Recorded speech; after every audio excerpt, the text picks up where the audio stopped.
Chapter आपका 9 revenue. आपने एक चैप्टर पढ़ा प्रोडक्शन का, फिर पढ़ा आपने कॉस्ट का और फिर पढ़ा अब रिवेन्यू। ये तीनों चैप्टर एक दूसरे पर डिपेंड है। रिवेन्यू को हिंदी में बोलते हैं आय। क्या कहेंगे रिवेन्यू को हिंदी में?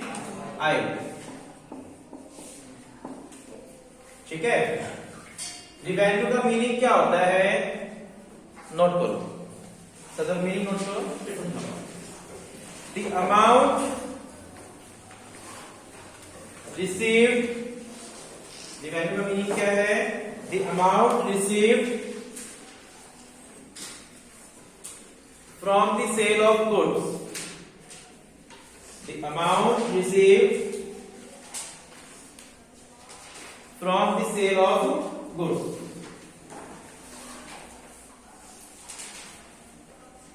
रिवेन्यू को हिंदी में क्या कहते हैं भाई? आय। ठीक है। रिवेन्यू और इनकम में डिफरेंस होता है। रिवेन्यू और इनकम में क्या होता है? डिफरेंस। रिवेन्यू का मीनिंग है the amount received from the sale of goods. Goods को सेल करने पर जो अमाउंट हमें रिसीव्ड होती है वो अमाउंट क्या कहलाएगी? रिवेन्यू कहलाएगी। The amount received from the sale of goods. Suppose करो मैंने ये मार्कर सेल किया। क्या किया? मार्कर सेल किया 20 रुपीज का। मार्कर कितने का सेल किया? 20 का। क्या 20 रुपीज मेरा प्रॉफिट है? नहीं, 20 रुपीज मेरा प्रॉफिट नहीं है। क्यों? क्योंकि इस मार्कर को बनाने में मेरा क्या लगा होगा? एक्सपेंडिचर, कॉस्ट लगी होगी। या तो ये मार्कर मैंने बनाया होगा या खरीदा होगा बेचने के लिए, यानी इस मार्कर पे मैंने कॉस्ट इंक्लूड करी होगी, यानी कॉस्ट पे करी होगी। मैंने मार्कर कितने का सेल किया? 20 रुपीज का। 20 रुपीज मेरी इनकम नहीं है, 20 रुपीज मेरा प्रॉफिट नहीं है। इस 20 रुपीज को बोलेंगे रिवेन्यू। 20 रुपीज क्या कहलाएगा? Revenue.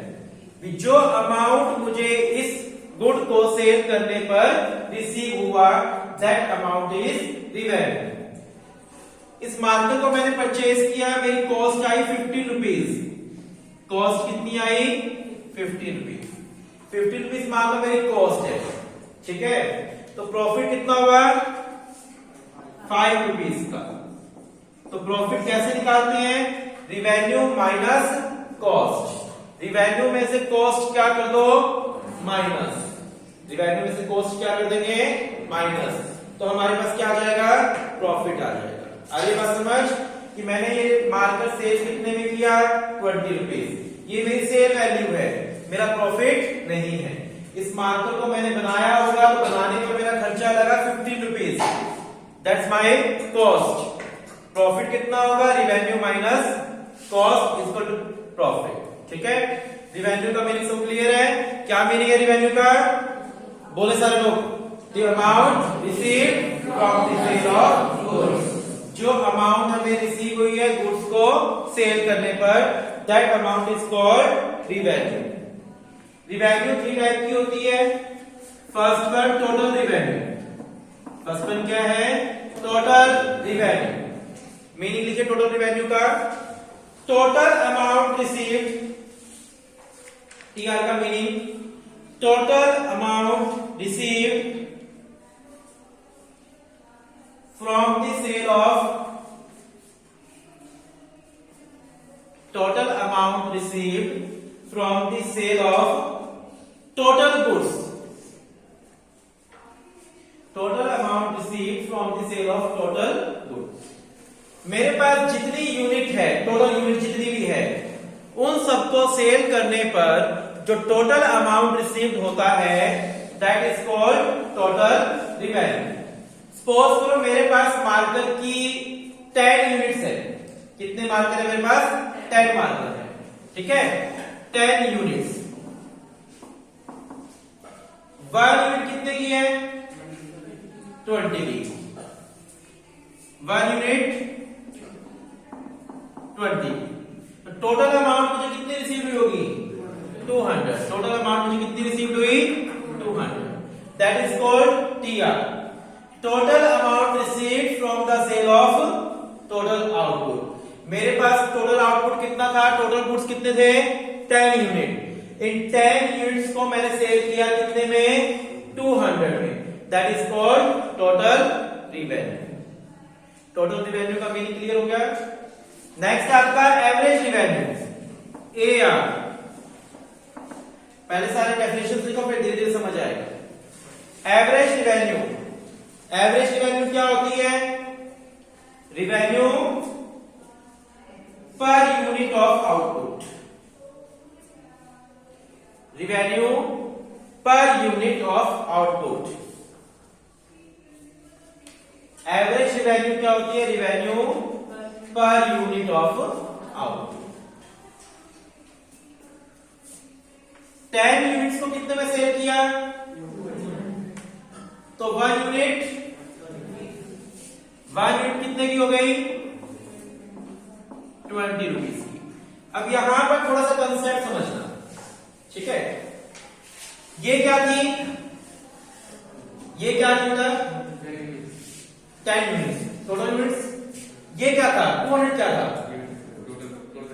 Total revenue, very good. ये 200 क्या था टोटल रिवेन्यू।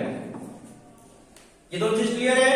ये मैंने कहा यूनिट्स जितनी मेरे पास है, ये टोटल रिवेन्यू, लास्ट सेकंड में छटा। ये क्या था प्राइस, प्राइस पर यूनिट या टोटल का पर यूनिट, बैठ। ये क्या था प्राइस पर यूनिट, ये चीज क्लियर है बिल्कुल, प्राइस पर यूनिट। मैंने कहा था मेरे मार्केट का प्राइस कितना है 20, मेरे पास कितनी यूनिट्स है 10, तो मैंने सोल्ड करते सारी, तो मेरे पास कितने रुपए आ गए 200, that's total revenue. Average revenue क्या होता है, रिवेन्यू पर यूनिट। AR निकालने का अगली फॉर्मूला क्या बना, जो मैं समझा रहा हूं उसके अकॉर्डिंग AR निकालने का फॉर्मूला क्या बना, मल्टीप्लाई डिवाइड, TR बैठते रहो, TR डिवाइड बाय आउटपुट, ठीक है ना। आपको ध्यान आया, AP निकालने का फॉर्मूला क्या था, AP निकालने का TP डिवाइड बाय आउटपुट, थोड़ा ध्यान दो। AP निकालने का फॉर्मूला क्या था, TP डिवाइड बाय आउटपुट, यही था। AC निकालने का फॉर्मूला क्या था, TC डिवाइड बाय आउटपुट। तो AR निकालने का फॉर्मूला क्या रहेगा, ठीक है ना। यहां पर कंसेप्ट सबके सेम है, इन तीनों चैप्टर में कंसेप्ट लगभग सेम है। AP का फॉर्मूला ये था आपका, AC का फॉर्मूला ये था, और AR का फॉर्मूला आपका ये है, ठीक है। अब देखिए AR निकालने का फॉर्मूला ये है, यहां पर TR कितना था आपका 200, टोटल यूनिट्स कितनी थी, तो कितना आ गया 20 आ गया ना, लास्ट मैच। यहां जितना मैंने लिखा है बेटा, उसके अकॉर्डिंग AR किसके इक्वल है, इतने में से AR किसके इक्वल है, प्राइस के इक्वल है, ओके। हाँ भाई थर्ड बेंच, क्या वो सही कह रहे हैं, इस पूरे चार्ट में जो मैंने इसको स्क्वायर में लिया है, ये AR किसके इक्वल है, प्राइस के इक्वल है, सारे एग्री करते हैं। यहां पर AR किसके इक्वल है, प्राइस के इक्वल है। इस चैप्टर का एक रूल है, ये चैप्टर क्या कहता है, AR इक्वल टू प्राइस, क्योंकि न्यूमेरिकल्स आएंगे, न्यूमेरिकल्स में कहीं प्राइस दिया होगा तो वहां पर उसको AR मान के यूज किया जाएगा, अगर AR दिया होगा तो उसको प्राइस मानकर यूज किया जाएगा, ठीक है। तो यहां पर AR किसके इक्वल हो गया, प्राइस के इक्वल। ये समझ आ गया कैसे हुआ, इसके अकॉर्डिंग हुआ। जब हमने AR निकाला तो TR डिवाइड बाय आउटपुट, जो मेरा पर यूनिट के हिसाब से आ रहा है। अभी आप न्यूमेरिकल्स करोगे तो और आपको समझ आ जाएगा, ठीक है। तो ध्यान रखना AR किसके इक्वल हुआ, प्राइस के इक्वल हुआ। यहां तक समझ आ गया सारा कंसेप्ट। चलो AR का फॉर्मूला क्या हुआ, TR divide by output, first batch. अगर TR निकालना हो तो फॉर्मूला क्या बन जाएगा, मल्टीप्लाई कर दोगे ना, सिंपल सा कंसेप्ट है। एक फॉर्मूला याद कर लो, इसके अंदर दोनों इसमें डिपेंड है। AR निकाल रहे हो तो TR डिवाइड बाय Q, ठीक है। क्वेश्चन में TR निकालने के लिए बोल दे, ये दोनों गिवन हो तो क्या कर दोगे, मल्टीपल, क्या कर दोगे, मल्टीपल। TR निकालने का फॉर्मूला क्या होगा, AR इंटू में। समझ आ गया बात यहाँ पर?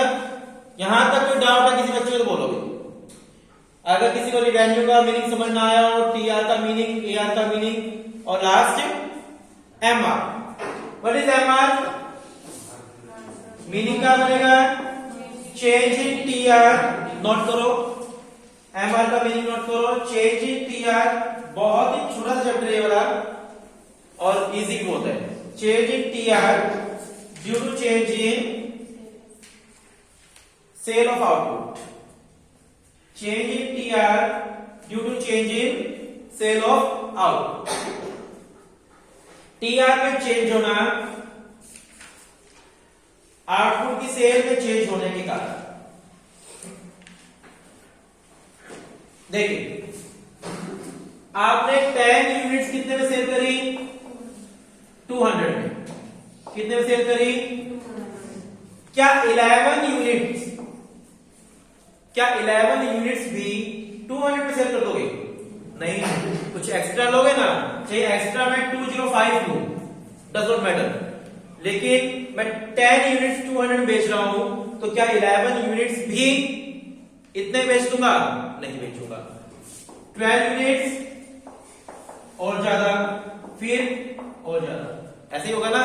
जैसे जैसे हमारी सेल में चेंज होगा वैसे वैसे हमारा TR भी क्या होगा, चेंज होगा। निकालने का तरीका वही सेम है, MR निकालने का तरीका वही सेम रहेगा जैसा आपने बाकी चैप्टर्स में किया। ऊपर वाला माइनस, नीचे वाला, ठीक है। ये माइनस इससे, ये माइनस इससे, तरीका आपका वो सेम रहेगा। फटाफट तक जितना मैंने करवाया वो देख लो फटाफट। TR का फॉर्मूला यहाँ पर क्वेश्चन क्या आपको प्रूव करना है, AR इक्वल टू प्राइस। यहाँ पर क्वेश्चन है, प्रूव करना आपको। मैंने AR लेफ्ट हैंड साइड ले ली, AR का फॉर्मूला क्या होता है, TR डिवाइड बाय आउटपुट। ये चीज है क्लियर बिल्कुल? क्या TR को मैं प्राइस इंटू आउटपुट लिख सकता हूं? मैंने अभी किया था ये चीज। कैसे? मेरे पास टोटल मार्केट कितने थे, 10। एक का प्राइस कितना था, 20, तो TR 200 आ गया था मेरा।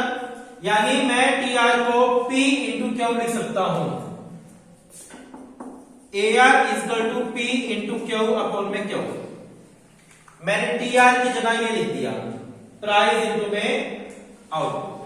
अरे समझ आपको? मैंने सबसे पहले AR लिया, AR का फॉर्मूला क्या होता है, TR divide by output. TR को मैं क्या लिख सकता हूं, प्राइस इंटू में क्वांटिटी, आउटपुट। आउटपुट से आउटपुट कट गया, प्रूव हो गया हमारा AR इक्वल टू। क्वेश्चन आ सकता है, इससे कैसे आपको प्रूव करना कैसे था दिखाओ। हाँ बेटा क्या होगा, हाँ नहीं है बुक के अंदर है, पेज नंबर मेरे पास जो बुक है उसमें दिया हुआ 215, नोट करना कर सकते हो आप, कोई दिक्कत नहीं है मुझे। 215 पेज नंबर पे दिया हुआ क्वेश्चन आपको। ये हॉर्स का क्वेश्चन है, show that AR equal to price. हाँ दिया हुआ, ठीक है। अच्छा, क्या TR नेगेटिव हो सकता है? रिवेन्यू, टोटल रिवेन्यू नेगेटिव हो सकती है, TR नेगेटिव हो सकता है? नहीं हो सकता। क्यों? TR नेगेटिव क्यों नहीं हो सकता? रीजन? अच्छा, कोई बच्चा ऐसा है जो कहता है TR नेगेटिव हो सकता है? एनीवन? नहीं? सेकंड बेंच, TR नेगेटिव हो सकता है? नहीं हो सकता। बैठ। हाँ बेटा, TR नेगेटिव हो सकता है?